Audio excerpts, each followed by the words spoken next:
Então finalmente chegamos, né? Começou o Crashcast, esse é o primeiro episódio. Eu acho que daqui pra frente, só alegria toda quarta-feira. Eu, Ronaldo, Araci e um monte de convidado legal.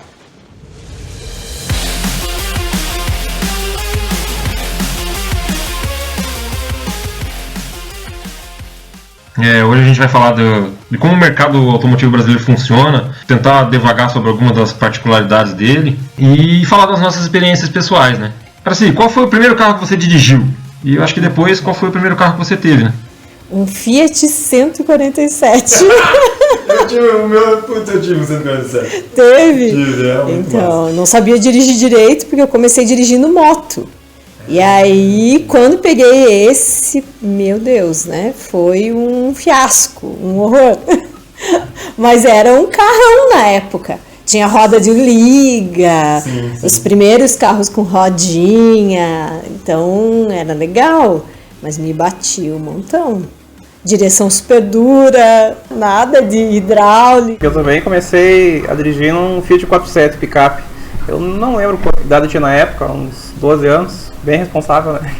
Mas em estrada de chão, eu usava o Fiatzinho e gostei. O primeiro carro que eu dirigi foi um Fusca. Mas o primeiro carro que eu tive foi um Opala. Na época, eu tinha uma oficina de tuning de carro, em sociedade com mais um amigo. E apareceu um sujeito lá que tinha esse Opala e ele queria comprar um computador. Aí eu dei um computador, Pentium 100, Pentium 166, um computador tosco assim, e mais R$600 pelo Opala do cara. Cara, era uma porcaria o carro, mas putz, eu vivia feliz com ele, era massa. Eu vivia feliz, é ótimo. O primeiro carro é que nem o primeiro sutiã, ninguém esquece. A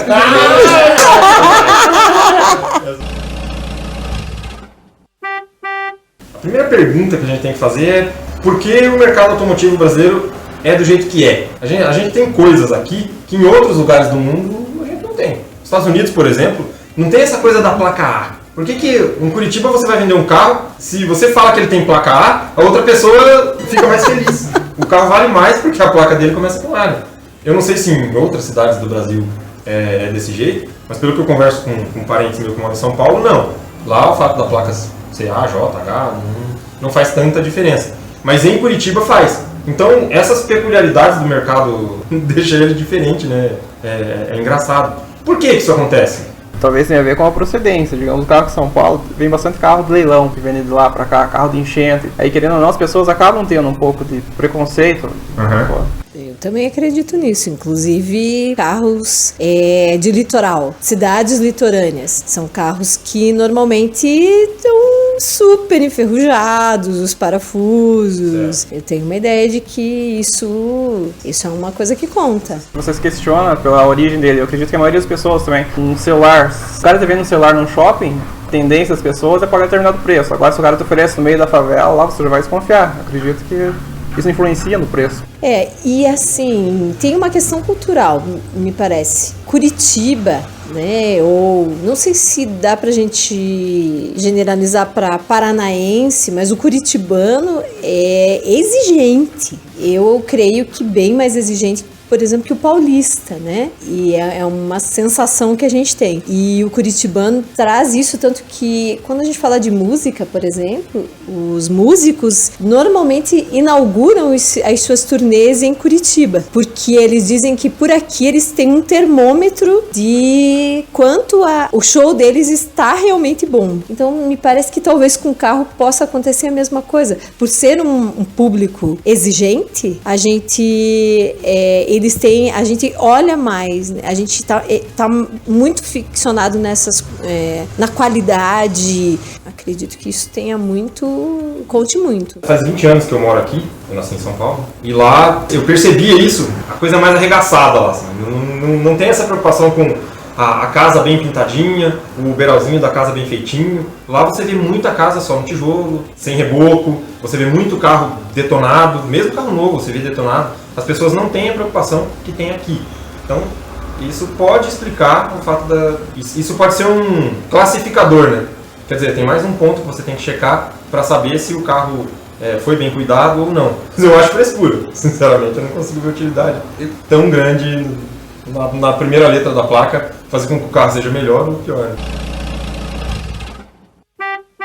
como a Araci comentou, o paranaense ele dá prioridade. Eu vejo isso que é da cultura do povo. As pessoas valorizam bastante o carro, a cultura do carro. Tem muita gente que não liga para casa, como ele falou, assim, liga para sua roupa, mas o carro tem que ser do ano, zero. Às vezes o cara deixa de comer ali para investir no carro. É uma percepção que eu tenho. O brasileiro valoriza, talvez até supervaloriza a cultura do carro. O curitibano bom, eu nasci aqui, então eu posso falar um pouquinho mais da questão dessa região, né? Não sei se no Brasil inteiro seria assim. Sul eu acredito que talvez mais, mas o Jefferson mesmo está trazendo uma questão do paulista que já não tem tanto isso, né? Essa exigência, mas nós aqui no Sul e Curitiba, nós temos uma descendência alemã, nórdica, e esses detalhes que o Jefferson traz, inclusive de casas. A gente tem uma diferença de qualidade dos carros daqui para os carros de outros países, dos Estados Unidos, da Europa, que é gritante. O brasileiro aceita a porcaria, aceita o produto ruim com muito mais facilidade do que o americano aceita. Na verdade, o americano não aceita produto ruim. Isso é verdade. A gente viveu durante muitos anos com carros sem espelho do lado direito. Quando no mundo inteiro isso já era obrigatório, isso já era comum as montadoras colocarem, o Brasil ainda tinha carros sem espelho do lado direito. Esse perfeccionismo, eu sou descendente de alemães e assim, a minha família tem esse perfeccionismo com certeza, inclusive para carros, de ver detalhes. Eu sou uma pessoa chata com carro, eu sou mulher, mas eu sou muito chata. Sim. Eu fico olhando detalhes, riscou, tem um risquinho aqui, riscou minha roda, essa semana eu risquei a roda do carro, fiquei muito brava, né? Assim, esses detalhes perfeccionistas, exigentes, eu acho que tem muito a ver com essa descendência. Me parece que não só nessa questão de carros, mas se a gente, em outras questões também, a gente vê isso, né? A prioridade que as pessoas dão nas suas vidas. Algumas pessoas preferem ter uma casa perfeitamente acabada, outras pessoas preferem comer todo dia fora, num restaurante e tal, e tem pessoas que preferem priorizar o carro. Eu tô falando essas diferenças de prioridades, assim, que parece que na região que a gente vive tendem mais pro lado do carro. Com certeza. Aí eu concordo contigo mesmo. Tem uma questão eu diria que é uma questão de ego, bem egóico, porque muitas pessoas que eu conheço e já conheci, e alguns lugares por onde a gente anda aqui, nós vemos que as pessoas moram em locais bem simples, né? Apartamentos, casas da Coab e tal. Uhum. E se você for olhar as garagens, tem carro zero. Eu digo assim, a pessoa quase que praticamente mora dentro do carro. Eu tava com a poteta esse fim de semana e fui deixar ela na casa dela. E aí é um condomínio que as casas, sei lá, custam 140 mil reais. Assim. Populares, né? Isso, exatamente. Mas a hora que eu parei lá, saiu 2 moradores, um com uma X35 e o outro de Hilux. O cara tá com um carro que custa metade do valor da casa dele. Então é muito comum você ver pessoas que têm um carro que vale mais da metade do valor do imóvel que ele mora, e às vezes mais do que o próprio valor do imóvel. Com certeza. No Brasil isso é comum. Mas tem outras coisas que tornam o mercado brasileiro muito peculiar também. A gente tem uma diferença de qualidade dos carros daqui para os carros de outros países, dos Estados Unidos, da Europa, que é gritante. O brasileiro aceita a porcaria, aceita o produto ruim com muito mais facilidade do que o americano aceita. Na verdade, o americano não aceita produto ruim. Isso é verdade. A gente viveu durante muitos anos com carros sem espelho do lado direito. Quando no mundo inteiro isso já era obrigatório, isso já era comum as montadoras colocarem, o Brasil ainda tinha carros sem espelho do lado direito. Uhum. Quer dizer, o brasileiro aceita lixo ou qualquer coisa? O brasileiro aceita qualquer coisa, eu vejo dessa forma. E a política no Brasil é corrupta, que pode assimilar esse tipo de não obrigatoriedade, por exemplo, de não colocar um airbag num carro. Hoje você vê comercial de carro, colocando os acessórios na propaganda, e aí o cara cita airbag e ABS, como se aquilo fosse uma vantagem dele, mas é uma vantagem que todos têm, porque a lei obriga. Né? Sim. A partir desse ano, a lei obrigou todas as montadoras a colocarem ABS e airbag nos carros. Que são itens de segurança, não é de luxo, né? O cara coloca na propaganda como se o dele tivesse aquilo, o outro não tem, mas... E aí tá todo mundo fazendo propaganda de uma coisa que é obrigatória. Como se fosse um plus, mas deveria ser uma característica básica, né? E, na verdade é uma característica básica porque a lei chegou a obrigar eles a colocar. Claro, no mundo inteiro, a lei obriga as empresas a colocarem tecnologias que vão aumentar o preço do veículo ou que vai diminuir a margem de lucro, e isso faz com que as empresas tenham que rever a forma de produzir ou de comercializar o veículo. Mas no Brasil parece que a lei tem que ser mais rígida. Só por força da lei que isso acontece. Nos Estados Unidos a gente vê as empresas brigando para ver quem oferece a melhor tecnologia. E no Brasil a gente vê as empresas brigando com o governo para que ele não obrigue elas a colocar essa tecnologia.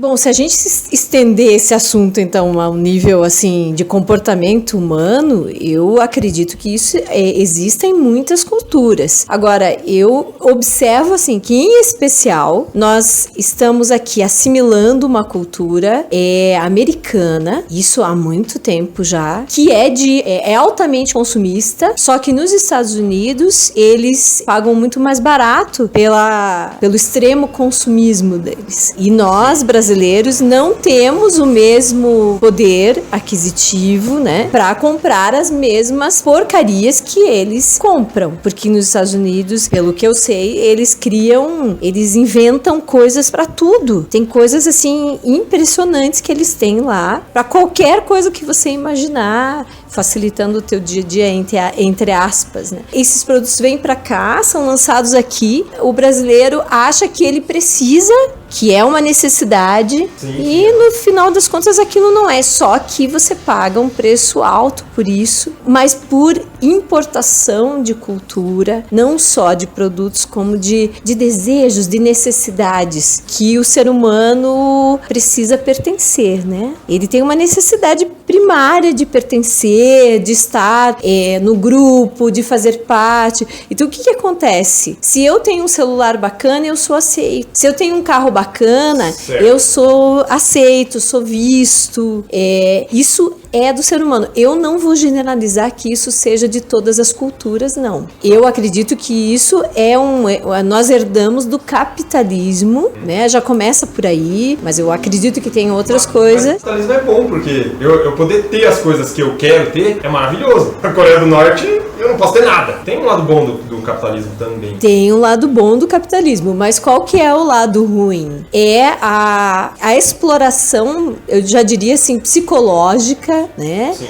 De uma mente que acredita que ela precisa. A questão que eu estou colocando aqui é de acreditar que tem necessidade e pagar um preço alto por isso e depois ficar se lascando, né, para pagar. E porque o brasileiro não tem poder aquisitivo na maioria. Nós estamos falando aqui de uma minoria que pode ter um automóvel, que pode, né? Agora a gente vê, como a gente estava falando, quantas pessoas acho que faz qualquer coisa para ter um carro e não come direito ou não tem uma necessidade básica. Isso é cultura. O que eu quero dizer é que nós estamos importando uma cultura que não é nossa, porque um americano pode ter. Nós, não. E ainda por um preço muito mais alto. Essa é a parte mais legal. Eu acho a parte mais triste.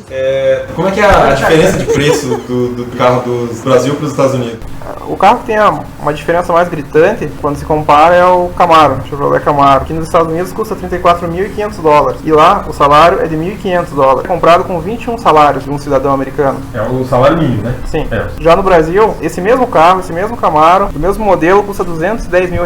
E a gente sabe que o salário mínimo no Brasil é de R$788, ou seja, são necessários 266 salários para comprar o mesmo carro. Quer dizer, a diferença é enorme. E aí, se você for pegar os 21 salários salários. No Brasil, o que você compra com 21 salários? Dá para comprar uma CB300. Então, se você ganha um salário mínimo no Brasil, o João ganha um salário mínimo no Brasil e o John ganha um salário mínimo nos Estados Unidos. Depois de 21 meses, o John compra um Camaro. E depois de 21 meses, o João compra uma CB300. Então, cara, obviamente é uma diferença muito grande. A gente tem que levar em consideração que a economia do Brasil é diferente, por isso o salário é menor. Mas se a gente colocar 21 salários aqui, 21 salários lá, que é uma comparação que já traz, que deixa as duas realidades um pouco mais próximas, mesmo assim a diferença é muito grande. A gente está falando de 10% do poder aquisitivo. Mas aí que tá, Jefferson, veja bem, se eu tenho consciência de uma diferença dessa, né, de isso que você acabou de trazer aqui, né, quer dizer, se eu tenho... Mas a ignorância é uma bênção, não tem consciência. O cara que tá comprando essa moto, ele não tem consciência de que ele tá pagando o mesmo preço, que ele tá numa condição completamente inferior, mas deveria estar na mesma condição de um americano. O cara simplesmente não tem consciência disso. Não tem, né? O povo brasileiro não tem essa consciência, é ignorante mesmo, até porque isso, aonde você consegue esse tipo de informação? É esse tipo que você trouxe agora? Tem um site da Quatro Rodas lá, e daí tinha comparativo da pesquisa, os valores, né, os preços. Pois é, então assim, a gente hoje até pode dizer que tem mais acesso a esse tipo de informação, mas assim, o brasileiro não está muito acostumado a buscar informação mesmo. Vou comprar um produto, deixa eu saber quanto é que realmente vale esse produto, se eu realmente posso. Inclusive assim, o brasileiro tá quebrado em cartão de crédito, limite de banco, porque simplesmente ele precisa ter. E eu acredito que nós temos essa noção errada também, de que um produto, quanto mais caro ele for, melhor a qualidade dele. Tem um iPhone, você sabe às vezes que o aparelho não vale aquilo, mas ele custa R$4.000 e você quer ter ele, você quer fazer o esforço que seja necessário para comprar ele. Sim. E muitas vezes para se mostrar pro vizinho, né? Então, por isso que eu tava dizendo, da onde que vem isso, né? Essa necessidade de ter esse celular, né, de 4.000, esse Camaro de 120, 210, né? 210, mas se a pessoa fizer a conta, né, de quanto ela vai precisar ganhar, ela não compra, né? Ela não vai comprar. É irracional mesmo. É irracional, exatamente, é irracional. Então, eu penso que o comportamento do ser humano, e vamos reduzir um pouco isso, porque tem culturas que não são assim, gente. Tem culturas que não dão essa importância toda. A Coreia do Norte não dá importância para carro, não dá importância para casa, eles não dão importância nem para comida. Eles vivem com 300 gramas de comida por dia. Então, vê como Nossa, mas aí... É o camarada mor. Mas aí você já foi lá pro outro extremo, né? Porque vamos falar de Espanha. Minha filha tá numa cidade da Espanha e ela disse, aqui... Ó, ostentação. Olha a ostentação. Isso é intercâmbio. Claro. Ela diz que as pessoas lá não dão muita importância para carro. Não tem muito carro na rua. Eles andam de metrô, eles andam de ônibus, mas porque metrô e ônibus funciona. Eu vejo muita gente falar lá na faculdade que se tivesse um transporte coletivo melhor, as pessoas iam de ônibus. Eu não iria. Mesmo com o melhor transporte coletivo do mundo, eu vou continuar indo de carro ou de moto. Porque eu saio de dentro da minha casa para dentro do meu trabalho. E de ônibus eu não vou fazer isso. Eu consigo mais agilidade e empresas grandes oferecem transporte para os funcionários e mesmo assim muitos funcionários vão de carro. Porque é mais prático. Você está falando de comodidade, né? Isso. Então, o transporte coletivo ele não é tão cômodo assim. O cara mora a 20 quilômetros do trabalho dele. E assim, 20 quilômetros aqui na região de Curitiba é Campo Largo, Curitiba, é Curitiba, São José dos Pinhais. Quer dizer, é bastante e vai rápido. Em 1 hora, em 50 minutos você chegou no teu trabalho morando a 20 quilômetros dele. Em São Paulo, se você mora a 20 quilômetros do seu trabalho, são 3 horas de carro, 2 horas e meia. Então, talvez lá, essa comodidade extrema que o carro permite aqui, lá ela possa ser traduzida com morar numa kitnet do lado do teu trabalho. Né? Porque o aluguel vai custar caro, mas o que você gasta de gasolina e de tempo custa mais caro que o aluguel. Mas, assim, Jefferson, eu entendo a questão da comodidade. Todos nós queremos comodidade. Mas o que eu vou te falar é assim, ó. Existe uma questão cultural, sim. Porque na Europa, dificilmente eles andam de carro. Mas é cultura. Aqui, quem anda de ônibus é pobre. E tem essa... É visto como pobre. É visto como pobre. Existe essa ideia ou essa crença de que quem anda de ônibus é pobre. Então, se o Ike Batista for visto andando de ônibus aqui, é porque ele ficou pobre?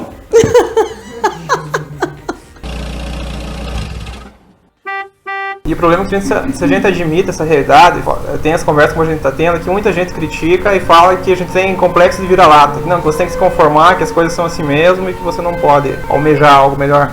Bicicleta na Europa, gente, é uma coisa... Lá, gente, político é vocação. Os caras não ganham o que eles ganham aqui para trabalhar pro povo, porque político é empregado do povo. Eu vi a notícia que o prefeito de Nova York também vai de bicicleta pro trabalho. O governador anda de helicóptero. O prefeito de São Paulo vai de helicóptero. De helicóptero. E eu moro do lado do governador. Mas aí em São Paulo, andar de helicóptero, pessoas comuns também andam. Lá helicóptero já virou carro, né? Então, andar de helicóptero em São Paulo... andar de helicóptero em São Paulo não é luxo. Mas você tá vendo a diferença? Andar de bicicleta é esporte radical. Você corre o risco do teu braço parar no... Porque, gente, aqui andar de ônibus é uma aventura. Aqui é uma aventura. Você pode ser roubado, você tem que aguentar cheiro ruim, você morre de calor, você escorrega. Eu juro pra vocês que eu pego ônibus de vez em quando. Eu não venho trabalhar de carro sempre, né? Hoje eu vim de carona com ela, a gente faz uma troca assim. Porque eu vou ter que vir, deixo meu carro o dia inteiro, venho de manhã, vou embora à noite. Vou deixar o carro o dia inteiro aqui, tem que pagar estacionamento e tal. Então eu venho, mas eu digo, eu venho porque eu não vou pegar ônibus às 6 da tarde. Eu vou pegar ônibus às 8 da noite. Sim, que aí é um horário que já tá... Que aí tá tranquilo, eu vou andar 2 quadras. Eu venho... Bicicleta eu consigo na boa, assim. Ônibus não rola. Eu prefiro ir de bicicleta, por mais que seja uma distância longa. Eu não consigo me adaptar ao formato do ônibus. E eu acho que nem lá fora eu conseguiria. Mas lá fora a bicicleta, além da topografia do lugar ajudar, porque né, com a topografia que você tem em Curitiba, é ruim para você ir pro trabalho de bicicleta, né? Em lugares como Paris, que é muito mais plano, é bem mais fácil você ir uma distância maior para o trabalho de bicicleta. O ir de uma forma alternativa para o trabalho muitas vezes está ligado a que jeito que a cidade é. É estrutural, ir né? Ir para o trabalho em Dublin, ir para o trabalho em Paris, ir para o trabalho em Amsterdã é diferente de ir para o trabalho em Curitiba, que chove pra cacete, que tem morro. Então, e aí tem o jeito do curitibano. Não tem ciclovia, às vezes não tem nem calçada, né? A maior parte das vezes. E os carros normalmente não respeitam as bicicletas, não respeitam os pedestres. E a gente sabe que nas leis, quem vem primeiro é o pedestre, depois os ciclistas, depois os motociclistas e por último os carros. Isso é lei no Brasil. Aqui a gente sabe de muitas notícias. Eu conversei com um ciclista esses dias que ele me disse que ele já foi atropelado 7 vezes. Eu já fui 4, então eu tô bem. Todo quebrado. Porque ele disse que os carros não respeitam. Então, a gente tá falando de questões culturais, de questões de educação no trânsito. É complicadíssimo. E aqui, pra coisa funcionar, você tem que botar multa. E aí, metade fica pra político, outra metade não sei pra quem, né? Da multa. Vai pra cueca de algum político.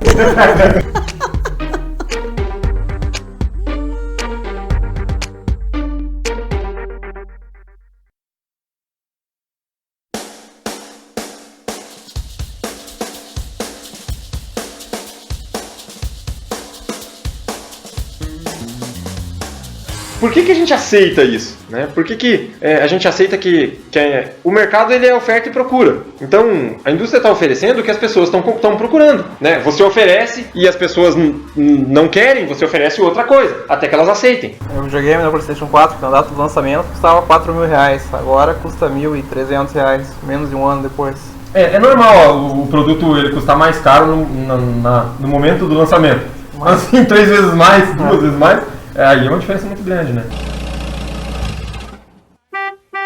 Se você oferece um produto que as pessoas não aceitam, você acaba tendo que oferecer outro. E o mercado brasileiro acabou aceitando carros simples, carros básicos, carros aparentemente mais baratos, mas você já percebe que pelo ranking mundial dos carros mais vendidos, o Toyota Corolla é o primeiro. Mas aí na mesma lista, entre os 10, você tem o Golf, você tem as picapes Ford, Série F, que é a segunda da lista dos mais vendidos do mundo. E assim, são carros que, mesmo lá fora, não são considerados de luxo, mas assim, são carros melhores já. E no Brasil, esses carros nem aparecem na lista dos 10 mais, né?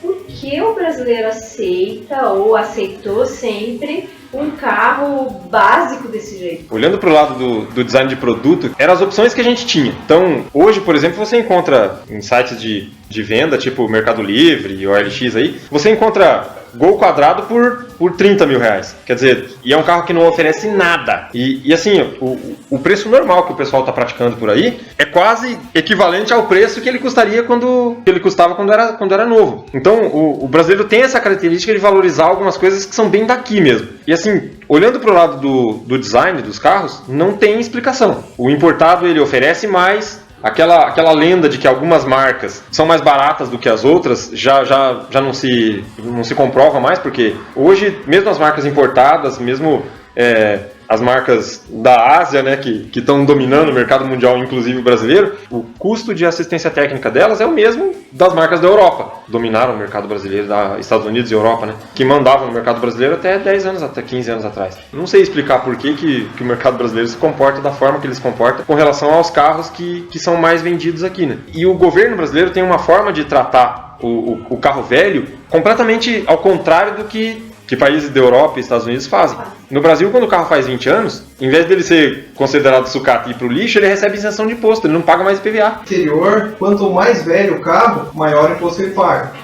Justamente para incentivar as pessoas a comprarem carros novos, para renovar a frota. No Brasil é o contrário, quanto mais velho, menos imposto paga. A pessoa que vai comprar um carro novo aqui paga caríssimo. Me parece que, pelo menos a parte do governo, está incentivando as pessoas a terem carros em más condições, digamos assim. De carro que o brasileiro gosta de comprar. A gente percebe que no final da década de 80 se popularizou o carro popular. Então o governo facilitou as coisas para carro 1.0, diminuiu o imposto, do financiamento para que as pessoas pudessem ter acesso a carro mais barato e que esses carros fossem mais simples, por isso o carro popular. E parece que todo carro no Brasil, até alguns anos atrás, tinha que ser popular. A gente demorou para ter vidro elétrico nos carros, a gente demorou para ter ar-condicionado nos carros, e o brasileiro ainda não tem a cultura de comprar o carro com ar-condicionado, de comprar o carro com vidro elétrico. O Brasil é um dos poucos países do mundo que você tem carro comum, duas portas. Em Estados Unidos e Europa, carro duas portas é carro esportivo e muitas vezes extremamente esportivo. E no Brasil não, no Brasil você tem lá o carrinho simples, que é duas portas. Por quê, né? Por que a gente aceita isso no mercado brasileiro? Eu tenho aqui, por exemplo, uma lista dos carros mais vendidos no Brasil até hoje. Quem é o sexto colocado? Um dos 5 primeiros é o Fusca, tá na cara, né? E aí esses que que todo mundo vai chutar. Mas quem é o sexto? O sexto? Tem 2 carros aqui, o sexto e o nono. Não dá pra entender por que esses carros estão entre os 10 mais vendidos do Brasil, né? O caveirão do Bop. Eu queria comprar um caveirão se eu pudesse. O para-choque de trilho de trem não é o sexto. Não é? É o Chevette. O sexto carro mais vendido no Brasil em todos os tempos é o Chevette. E aí, o oitavo, pior, é o Corcel. Nossa. Aquela bosta. É o nono carro mais vendido do Brasil. Aí tem lá, vamos na sequência. Tem o Gol, que é o primeiro. Em segundo lugar vem o Uno. Terceiro vem o Fusca. Quarto o Palio. Quinto o Celta. Sexto o Chevette. Sétimo o Corsa Classic. Oitavo a Kombi. Em nono o Corcel. E em décimo o Fiesta. Fiesta também me surpreende, porque a gente não vê tanto Fiesta na rua. E Fiesta é um carro relativamente novo. Veja. Entre os 10 carros mais vendidos do Brasil até hoje, a gente não tem nenhum carro melhor assim. Melhor. Tem uma contradição, não tem? O brasileiro... Então, não sei se é o brasileiro, de forma geral, que se comporta dessa forma. Tá, mas aí eu acho que tem uma mudança de comportamento que essa lista dos carros mais vendidos até hoje no Brasil não reflete o que acontece 10 anos pra cá. Ah, porque aí explicaria. Porque daí se você olhar hoje, os carros mais vendidos do Brasil hoje, tem em primeiro lugar o Gol, Uno, Palio, Fiesta, Fox, Siena, Strada, que aí, como é carro de trabalho, Utilitário. Utilitário é diferente. E aí você tem o Hyundai HB20, o Onix e em 10º o Sandero. Quer dizer, de todos esses, só o Onix que se enquadra numa categoria um pouco mais luxuosa, digamos assim. Só que essas listas, elas nunca se referem a que modelo específico de carro que é. Então aqui, tá. se você vai lá e olha o quarto lugar, por exemplo, que é o Fiesta. Pode ter o Fiesta Titânio, no meio desse pode ter o Fiesta 1.0 lá, que é o mais barato. Daí, ó, carro um pouco mais caro, o primeiro que a gente vai encontrar, carro que tem um pouco mais de conforto e luxo, o primeiro que a gente encontra é o EcoSport. Essa lista é de 2013. 2013. O primeiro que a gente encontra é o EcoSport. E aí a gente já tem em 17º o Civic. Que aí sim já é um carro, já é mais luxuoso, também está bem colocado no ranking mundial. Hoje, se a gente pegar os carros mais vendidos do mundo até hoje, o Civic está em 6º. E no Brasil hoje, ele é o 16º. É uma diferença bem grande, assim. Entre os 10 carros mais vendidos do Brasil até hoje, a gente não tem nenhum carro, eu não vou nem dizer de luxo, carro melhor. Assim. Melhor. Você não vê nenhum carro como os que a gente vê nos Estados Unidos, por exemplo. Que o carro mais vendido do mundo é o Corolla. O Corolla é um sedã que no Brasil é considerado de luxo, é um sedã grande.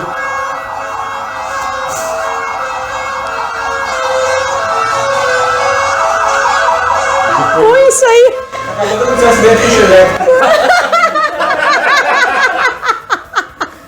Puta, velho, o Chevette do Marcel bateu ali na esquina. Isso deve estar tudo no hospital porque não tem airbag.